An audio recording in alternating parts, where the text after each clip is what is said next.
Hi YouTube friends, here's a little cat that I painted recently.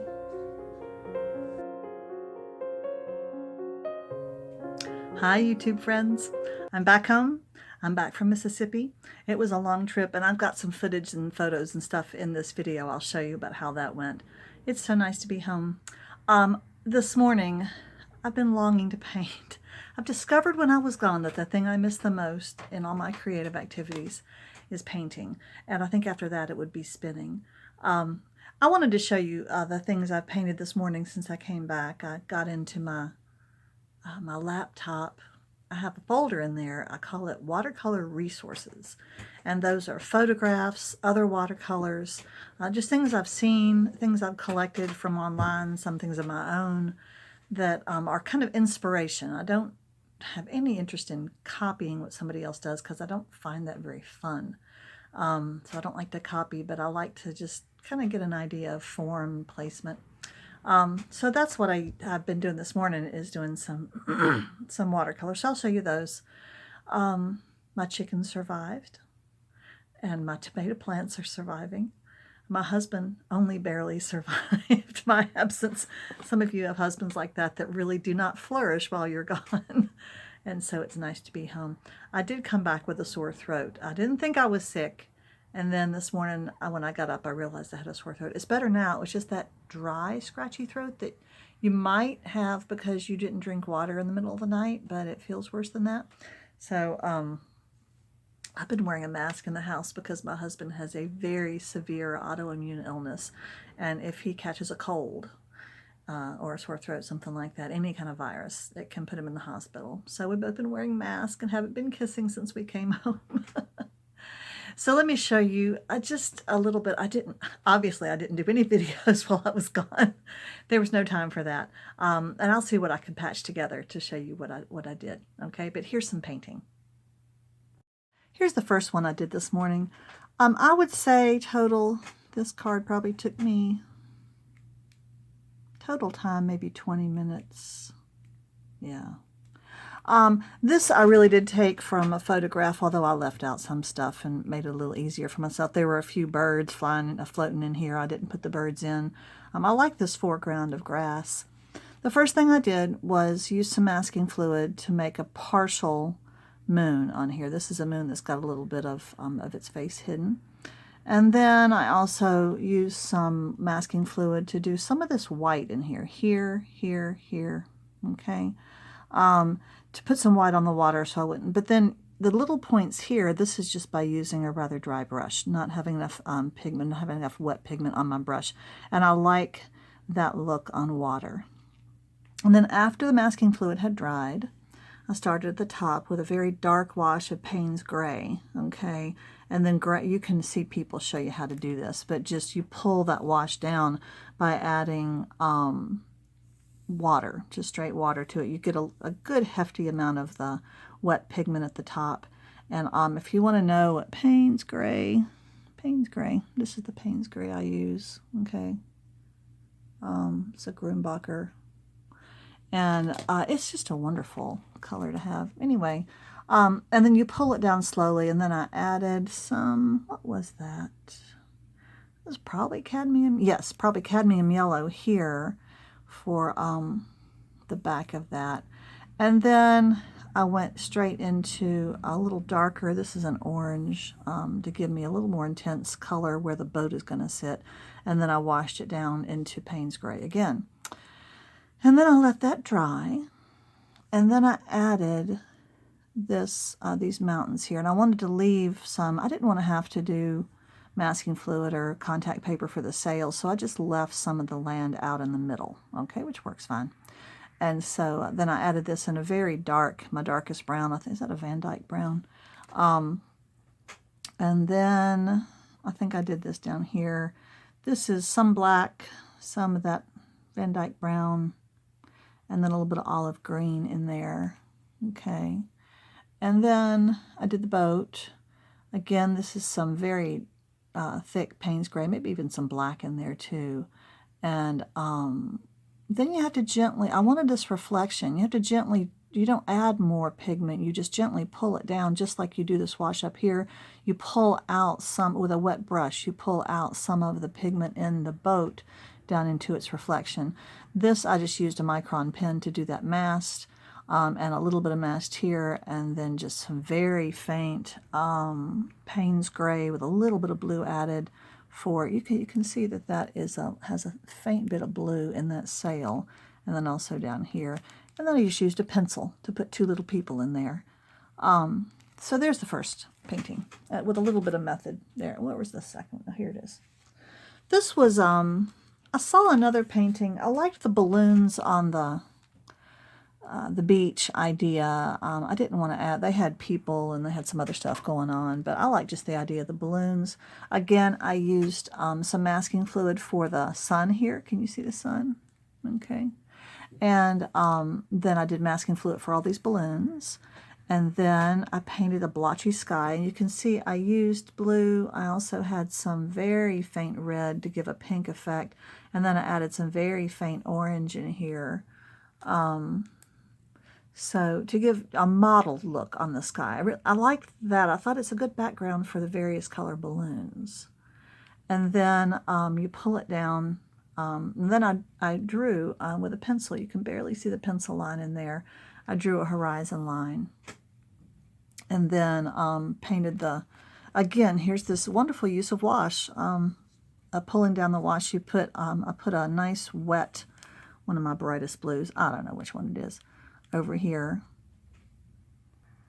and I pulled it down with a wet brush to the bottom, and but didn't go all the way over here. I'm kind of leaving a wiggly V in here, okay?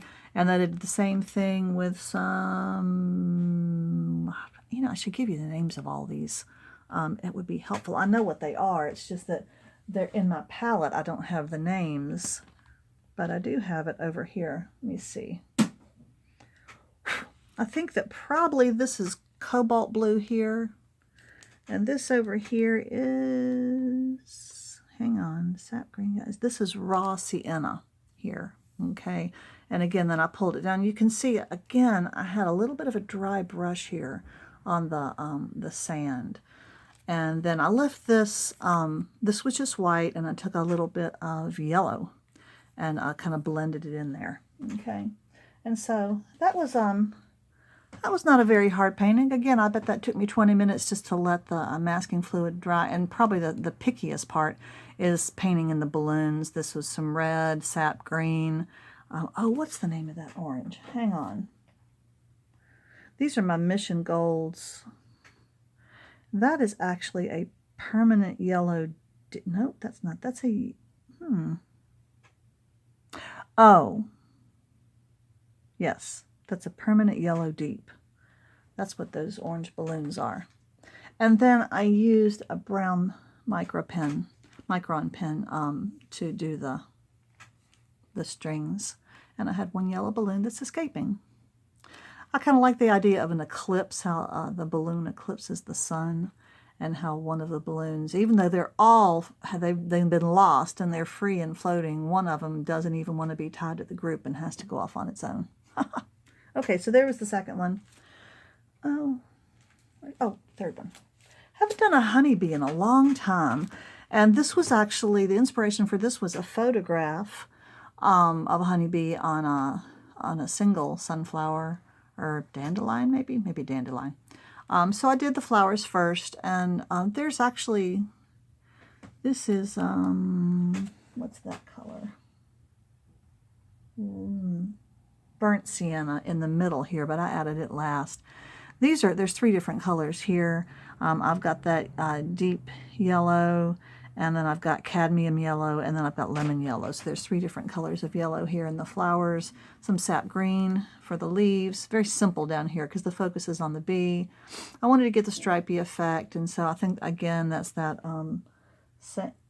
same yellow ochre or raw sienna here, with some of those darker browns, the Van Dyke certainly, and even some black. And then I went back to get these little bits of white on the bee. You can see the white around the eye and some of the white here. I used a Jelly Roll pen. I love this pen. Gives a nice white contrast. Anyway, so there's a little honeybee that I did. And then, and he, that painting again, 20 minutes or so. These, all three of these kind of took a while, but I was in the mood to paint and didn't want to be stingy with my time. And then the last one I've just finished is this. This thing probably took me all of 3 minutes. These sailboats are so, the washier the card is, the painting is, the less time it takes, but the more nerve-wracking it is. So this one's pretty wet. You start with the boat and you add the water and you pull down a little bit of the red into the water so it looks like a reflection.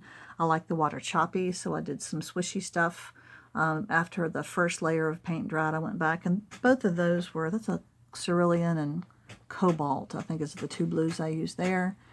And then for the first time, I've done a lot of these sailboats, but for the first time I decided to, this was again the Van Dyke Brown. I did the mast and the boom and a little line here, and trying to add some just texture to what's in the boat. There's all kinds of stuff in a sailboat. But then I used a fairly dry brush, not a dry brush, but not a very wet brush, to pull some of the brown out of the mast down. I saw what it was doing down here first, and I liked this kind of dry look. And so I just pulled with, I think all of this was done, or most of this was done with, I love this Princeton Neptune. This is my favorite brush. I'm going to order a bunch of these and use nothing else because they really keep their nice tip, and they just work so well. Anyway, but that's what I used for this, and I may go back in and I could add another little boat back here, or some sky, but I kind of like it the way it is. So, and the reason why I do sailboats is because we live near the water, as you know, and so sailboat cards always sell. So there's that one, real quick. That's my painting this morning. I think I might call myself done. It's 11:30 and time for lunch. And I've left enough of a mess here, as you can see. This is my view out the airplane window as the storm was coming in Charlotte last week. There's one of those big engines. And then it started to rain and lightning. This was a very discouraging time.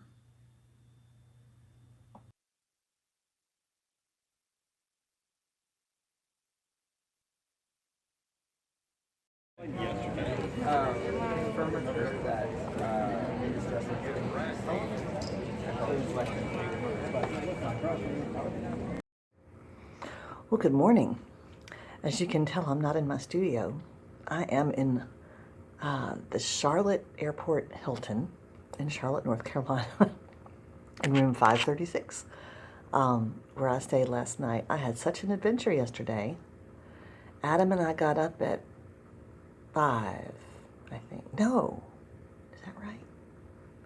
Anyway, we were at the airport at 6 o'clock to catch a 7 o'clock, for me to catch a 7 o'clock flight, which was delayed for 4 hours because they did not have a tank of oxygen on board that airplane because they had used it the night before for a medical emergency because sadly someone had a heart attack on the previous flight. And so they didn't have a canister, and they were looking for one. They were waiting for one, and they couldn't find one. It took them 2 hours to discover that there was not a spare canister at this teeny little airport that has 3 gates, and they only use one of them. This is rather like having 3 laying boxes for your hens, but they only ever use one. That's what this airport is like. It's like my chicken coop. That is true. Chaos. Anyway, it was a mess. It's a small airport, but it was packed full of people, which is what happens when even one flight gets delayed. So we finally got out of there, and I came to Charlotte. And I was going to have a long 8-hour layover, but of course 4 of those got used up by the previous mishap. So I sat in Charlotte. I got on my plane to go to Memphis. And it started to rain, and then it started to lightning, and we sat in the airplane. We sat in the airplane on the tarmac for an hour and a half. And all of these flights were packed. These were not... The flights are packed full of people, and it's just unbelievable. It's like everybody has decided to fly somewhere, and but the airports and the airlines are not up to the challenge. Oh, gosh. So anyway, the pilot came on at, I don't know, it was probably 6 or 6:30, and said, "I'm so sorry to tell you this flight has been canceled. We're throwing you back in the airport with the other thousands of people to fend for yourself." So here I am by myself in Charlotte. It's the evening. I was exhausted and hadn't really eaten much all day long and had no idea what to do. I tell you, I'm so thankful for the Charlotte Hilton coffee in my room. Anyway, I toyed with trying to get a hold of some friends, standing in line, getting on another flight that night, which was not happening because all the other flights are totally packed too. There's no way that they can accommodate whole airplanes full of people. So anyway, my husband really pulled through for me. He had bought travel insurance on this trip for other reasons. That's a long story. Anyway, we don't usually do that, but he did this time. And so we had a little bit of buffer because of that, because it was their fault. He was able to get me a hotel room and an Uber. My daughter, my wonderful daughter, who knows how to do this kind of stuff. I don't know anything about Uber, but they got me to the right spot at the airport, and she got me an Uber. And so I got in this nice car in the back seat and just kind of melted. I wanted to cry. It was just so bad. But the poor fella next to me on the flight last night, he had already spent the previous night sleeping on an airport floor somewhere. And now he was going to have to do it again.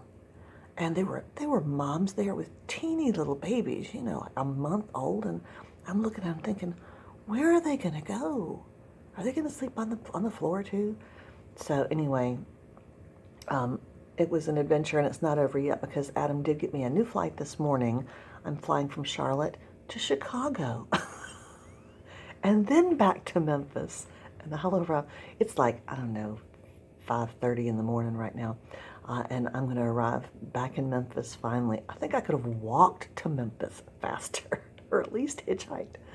I could certainly have driven all the way from our house to my daughter's house in Mississippi in less time than it's going to take me to fly. And I'm paying a pretty penny for the privilege of this inconvenience.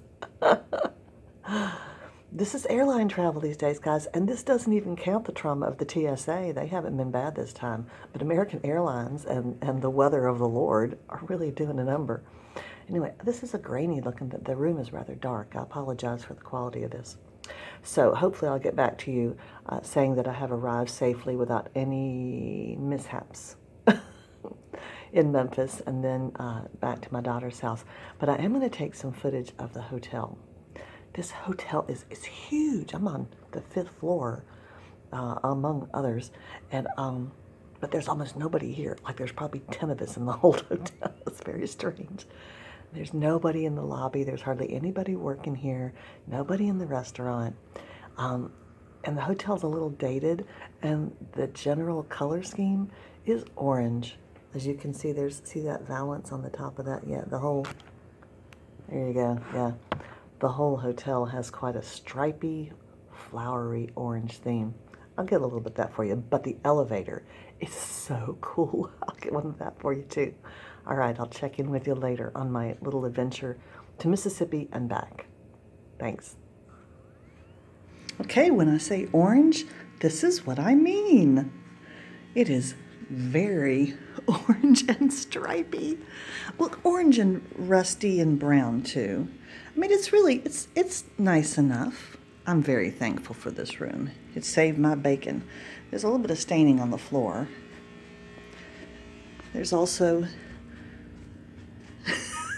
this. I got out of the shower and I saw that lamp. I was like, that's a little dated. But the poppies are pretty. And I mean, it's got a seating area with a TV in here, and it's got a little bar, although this, I could not get the water to turn on no matter what, but I did have coffee. And it's got 2 beds and another TV in here. And so, yeah, not too bad. I've got to show you the decor out elsewhere though, okay? Get a load of this decor. Wow.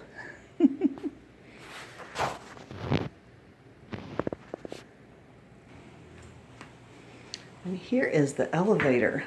Look at this. Isn't this just the coolest? Those are all those other empty rooms.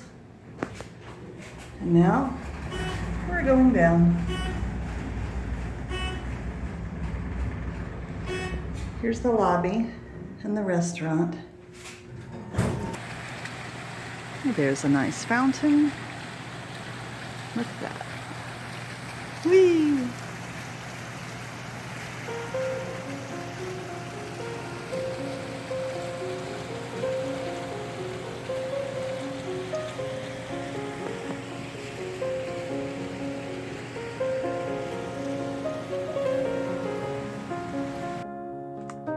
The next day, my flying went so much better, and this is some footage, or pictures and footage, of the clouds outside my window as we were flying toward Chicago. So this was over Illinois, and just the most amazing cloud formations. It was fabulous to see them from the top. They looked like mountain peaks. As we went along, they got taller and taller. I think this is what clouds do when they're trying to build up for rain. But I'll let you see some of this.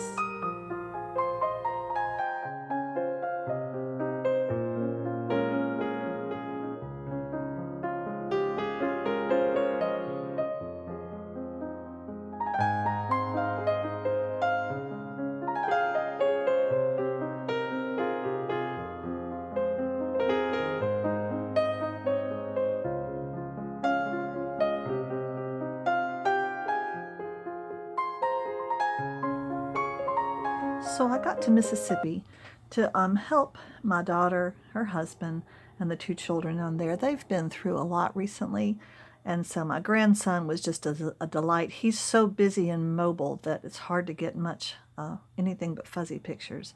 My daughter is exhausted. Her newborn little baby has had some health issues. She's such a good mama. But the little baby girl is doing better. I think that they're over the hump in her illness issues. However, of course, it leaves a lasting mark of strain on the parents after all they've been through and all they've worried over. But it was a delight to play with her. She's just adorable, and she looks exactly like her mother did at the same age.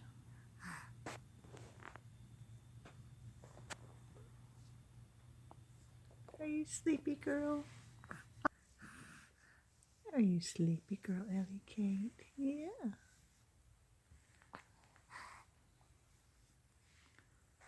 Are you hungry?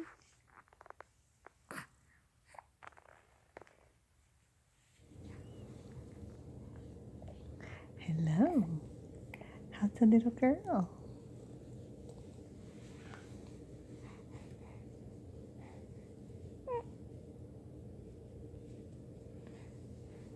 It's a little girl, yeah.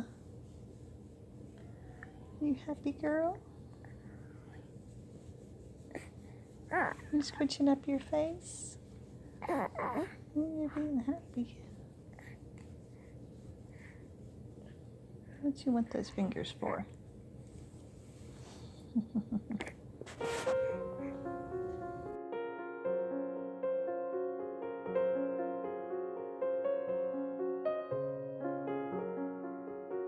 I decided to make some pancakes and got most of my batter done before I checked the bottom of the baking powder, and it had expired 8 years ago.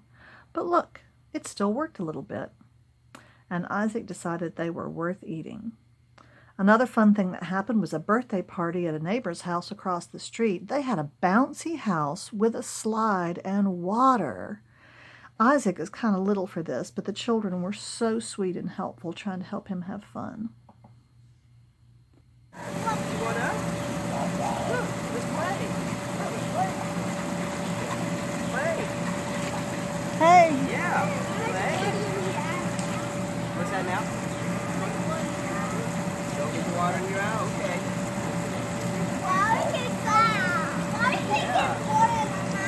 Okay. Is it cold or is it warm? It's cold.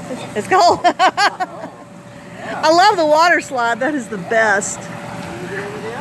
Oh, I see.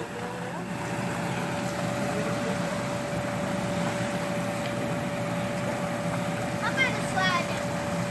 You gonna go down the slide? Nice. Wow.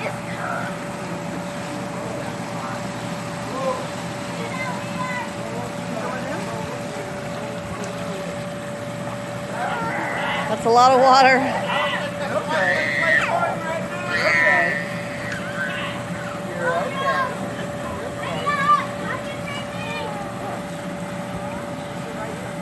It's gonna fall in.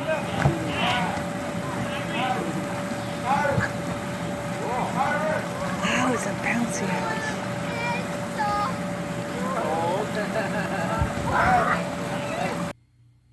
Another reason I went to Mississippi was to pick up this car and bring it back to my daughter Julia, who's in desperate need of some new wheels.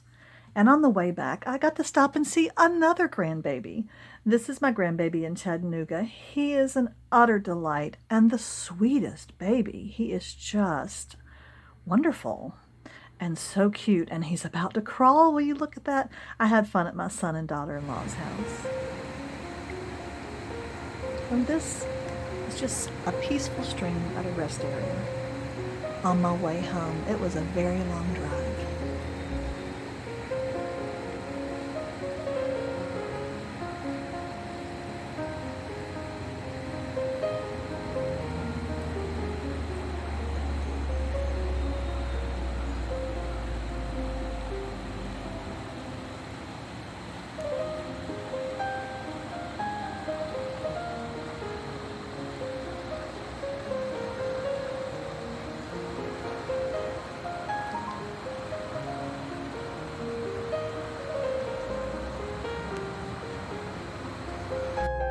Thank you for joining me today on this little hodgepodge video.